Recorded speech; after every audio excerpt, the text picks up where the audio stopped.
Sekolah berkualitas yang dicita-citakan adalah sekolah yang pembelajarannya berpusat kepada peserta didik. Di setiap kelas, peserta didik memiliki kebutuhan, minat, dan kemampuan belajar yang berbeda-beda. Pembelajaran berdiferensiasi hadir sebagai solusi untuk menjawab perbedaan ini, memastikan peserta didik agar dapat belajar sesuai dengan potensinya. Salam Merdeka Belajar. Assalamualaikum warahmatullahi wabarakatuh. Salam bahagia Ibu dan Bapak Guru. Saya Putri Risiko Buatang, Guru SDN 8 Kuandang, Kabupaten Gorontalo Utara, Provinsi Gorontalo. Pada video kali ini, saya akan berbagi praktik baik tentang strategi 4D, Goside Civility dalam pembelajaran berdiferensiasi untuk meningkatkan kompetensi berbahasa peserta didik kelas 5 di SDN 8 Kuandang. Berdasarkan hasil rapot pendidikan pada tahun 2022, capaian kemampuan literasi peserta didik dan kualitas pembelajaran literasi di SDN 8 Kuandang berada di bawah kompetensi minimum. Kondisi tersebut relevan dengan pembelajaran di kelas saat ini, di mana peserta didik kurang berminat untuk membaca buku. Selain itu juga, peserta didik kurang mampu memahami isi bacaan, dan mereka tidak percaya diri saat presentasi atau berbicara di depan kelas. Keadaan tersebut terjadi karena adanya perkembangan teknologi. Handphone adalah salah satu produk teknologi yang menarik perhatian peserta didik dibandingkan buku bacaan. Yang kedua adalah pembelajaran yang masih berpusat kepada guru. Pembelajaran ini cenderung tidak melibatkan peserta didik dalam kegiatan belajar aktif dan kreatif. Guru sebagai agen transformasi pendidikan memiliki tanggung jawab dalam mengembangkan pembelajaran yang berpusat kepada peserta didik. Pembelajaran yang berpusat kepada peserta didik dapat diimplementasikan melalui pembelajaran berdiferensiasi. Dalam penerapan pembelajaran berdiferensiasi, guru harus mampu memetakan tingkat kemampuan, minat belajar, gaya belajar, dan kebutuhan belajar peserta didik yang berbeda-beda. Guru juga harus memiliki manajemen waktu yang baik dalam mempersiapkan perencanaan, proses, serta asesmen pembelajaran yang efektif dan efisien. Kesiapan sarana prasarana serta sumber daya yang mendukung penerapan pembelajaran berdiferensiasi juga perlu diperhatikan.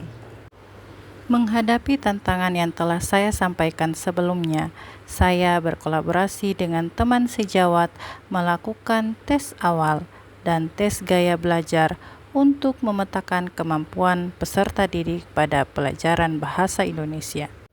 Bahasa Indonesia merupakan mata pelajaran wajib di sekolah dasar. Kompetensi berbahasa terdiri atas 4 elemen capaian kompetensi, yakni menyimak, membaca dan memirsa, berbicara dan mempresentasikan, serta menulis. Setelah dilakukan tes kemampuan awal tentang unsur intrinsik pada cerita fiksi, diperoleh data bahwa ada 3 anak yang sangat memahami, 6 orang anak yang memahami beberapa bagian, dan 14 anak yang belum memahami materi. Selain tes kemampuan awal, saya juga melaksanakan tes gaya belajar secara online. Gaya belajar peserta didik sangat bervariasi. Tidak ada anak yang hanya condong pada satu gaya belajar saja. Bahkan ada anak yang memiliki gaya belajar visual, auditori, dan kinestetik.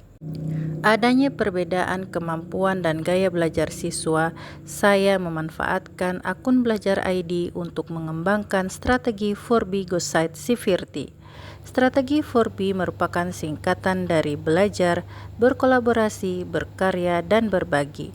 Sedangkan Goside Civility adalah akronim dari Google Site cerita fiksi berbasis virtual reality. Goside Civility dirancang dengan mengintegrasikan ChatGPT OpenAI untuk memenuhi kebutuhan peserta didik yang memiliki gaya belajar visual. Peserta didik diarahkan mengetikkan cerita fiksi yang ingin ditampilkan. Setelah itu, mereka berkolaborasi mengidentifikasi unsur intrinsik pada cerita fiksi yang dibaca. Secara bersama-sama, mereka membuat karya presentasi melalui slide Canva dan dipresentasikan di depan kelas. Demikian halnya dengan kelompok yang lebih dominan pada gaya belajar audio kinestetik. Mereka diarahkan untuk mengklik menu virtual reality. Di dalamnya terdapat beberapa macam cerita fiksi dalam tampilan video. Peserta didik berkolaborasi untuk mengidentifikasi unsur intrinsik pada cerita yang mereka dengar dan saksikan. Selanjutnya, membuat karya dalam bentuk rekaman video dan dipresentasikan di depan kelas. Setelah kegiatan pembelajaran berakhir, dilanjutkan dengan tes formatif.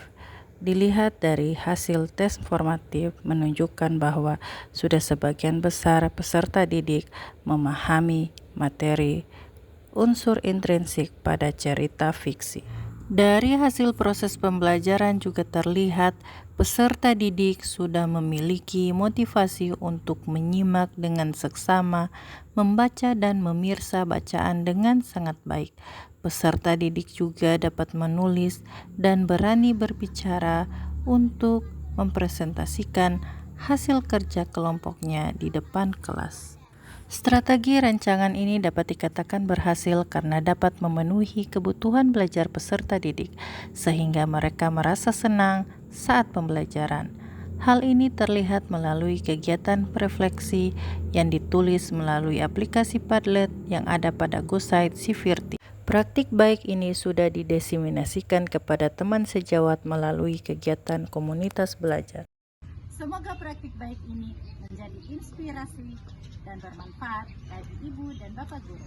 Bersama kita membangun generasi profil pelajar Pancasila yang berkompeten, berdaya saing global, bercirikan budaya lokal.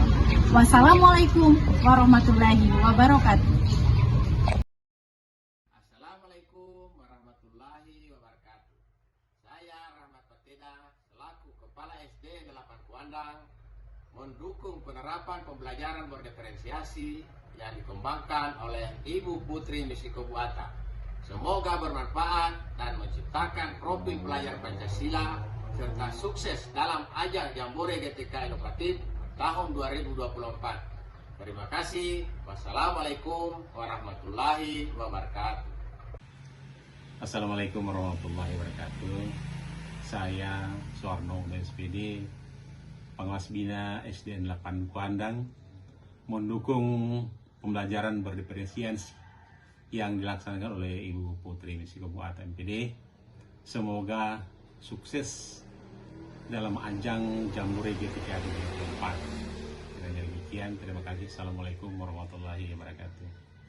Assalamualaikum warahmatullahi wabarakatuh. Saya Marlena Saleh MPD, Pengawas SD Kecamatan Kuandang, memberikan dukungan sepenuhnya kepada Putri Misiko Buata untuk mengikuti Jambore GTK kategori GTK Inovatif tahun 2024. Wassalamualaikum warahmatullahi wabarakatuh.